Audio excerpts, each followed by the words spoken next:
Ya, pada video kali ini saya pengen ngebahas soal Mario Shiraji yang diwawancarai di Honda Tim Asia. Menarik banget sebenarnya walaupun pertanyaannya tidak terlalu banyak dan juga tidak terlalu spesifik ya. Tidak seperti di wawancara di motorsport.com yang waktu itu pernah saya bahas juga di konten bulan berapa ya. Itu tapi nggak apa-apa lah. Dan yang menariknya adalah wawancara ini di-share oleh MotoGP.com. Jadi di-share kembali oleh MotoGP.com dan jadi rame tuh di Indonesia karena banyak juga yang kaget gitu kan Mario Shiraji diulas di MotoGP.com dan ya jadi tahulah pemikiran Mario Shiraji dan jawaban-jawaban Mario Shiraji ke depannya nanti dan juga target-targetnya.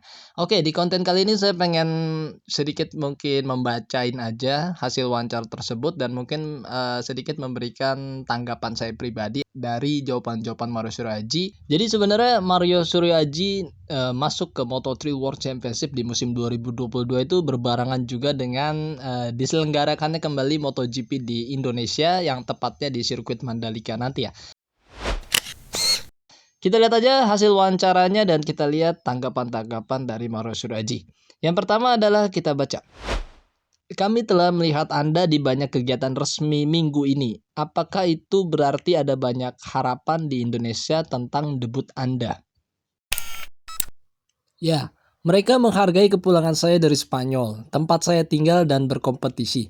Mereka mengharapkan, tetapi juga mereka memberi saya banyak dukungan, jadi saya merasa optimis dengan debut saya. Oke, pertanyaan kedua, apa target Anda untuk 2022?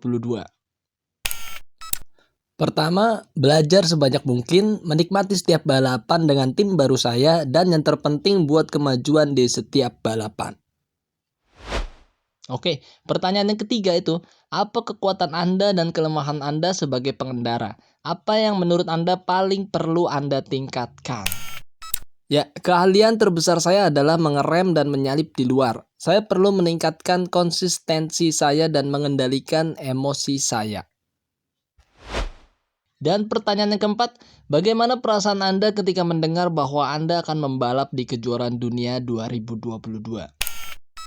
Saya merasa bangga dan sangat bahagia karena ini adalah impian keluarga saya. Saya ingin mewujudkan impian mereka. Pertanyaan kelima, bagaimana pemulihan Anda dari patah tulang paha? Ini berkembang dengan sangat baik. Saya merasa lebih kuat dari hari ke hari meskipun tulangnya tidak sepenuhnya terhubung, jadi saya harus sedikit bersabar. Dan pertanyaan keenam yaitu pertanyaan yang terakhir, seberapa merugikan persiapan pramusim Anda? Karena cedera saya merasa sedikit kurang dalam persiapan saya. Biasanya saya harus melatih tubuh saya secara intensif akhir-akhir ini. Tetapi sekarang saya harus fokus pada pemulihan. Saya yakin bahwa secara fisik saya akan kembali lebih kuat dari sebelumnya. Ya, jadi kalau kita lihat jawaban Mario Shiraji, memang sepertinya Mario Shiraji belum cukup fit dari patah tulang pahanya dan juga dia cukup bangga bisa menjadi pembalap Moto3 di tahun 2022 ini karena itu menjadi impian keluarganya dan dia sebagai anak ingin mewujudkan impian keluarganya yang menjadi pembalap di ajang dunia. Terlebih lagi menurut saya adalah Mario Aji cukup sadar bahwa kemampuan dia adalah bisa menyalip dari sisi luar untuk mengovertake lawannya ketika memasuki tikungan dan itu memang kita tonton aksi-aksi Mario Shiraji di musim 2021 itu seperti itu. Dia selalu berani banget mengovertake lawannya setiap mau memasuki tikungan atau istilahnya late breakingnya cukup bagus juga dan akhirnya bisa mengovertake lawan-lawannya yang kita tahu di kelas Moto3 itu sangat rapat banget dari posisi 1 sampai 10 dan 15 dan seterusnya rombongannya sangat rapat sekali dan kita tahu di musim 2022 ini ada 30 pembalap yang sudah terdaftar di ajang Moto3 World Championship 2022 belum nanti ketika ada wildcard ataupun ya seperti itulah, biasanya memang di seri-seri tertentu ada wildcard. Ya kita doakan saja semoga Mario Shiraji segera pulih dari patah tulang pahanya dan bisa kembali fit seperti sedia kala dan jauh lebih baik lagi keadaannya dari sebelumnya. Agar dia bisa mewujudkan impian keluarganya menjadi pembalap kejuaraan dunia yang mempunyai prestasi cukup baik.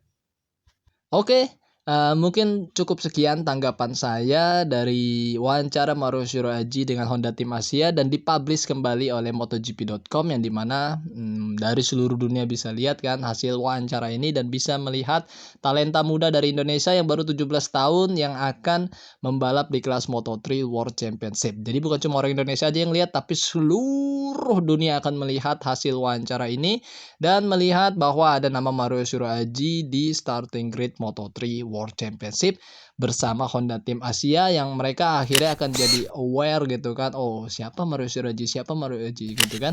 Tapi ya menarik. Semoga ini menjadi harapan kita di kedepannya, menjadi pembalap muda di Indonesia yang bisa mengharumkan nama Indonesia di ajang Moto3 World Championship dan juga bisa menjadi pembalap yang cukup bagus ke depannya tanpa harus merasa menjadi beban karena menjadi wakil satu-satunya di ajang internasional. Nggak perlu seperti itu lah ya. Udah kita sering bahas seperti itu ya. Terima kasih buat kalian semua telah menyimak video ini sampai selesai. Sehat-sehat buat kalian semua. Jangan lupa makan dan jangan lupa berdoa. Akhir kata, wassalamualaikum warahmatullahi wabarakatuh.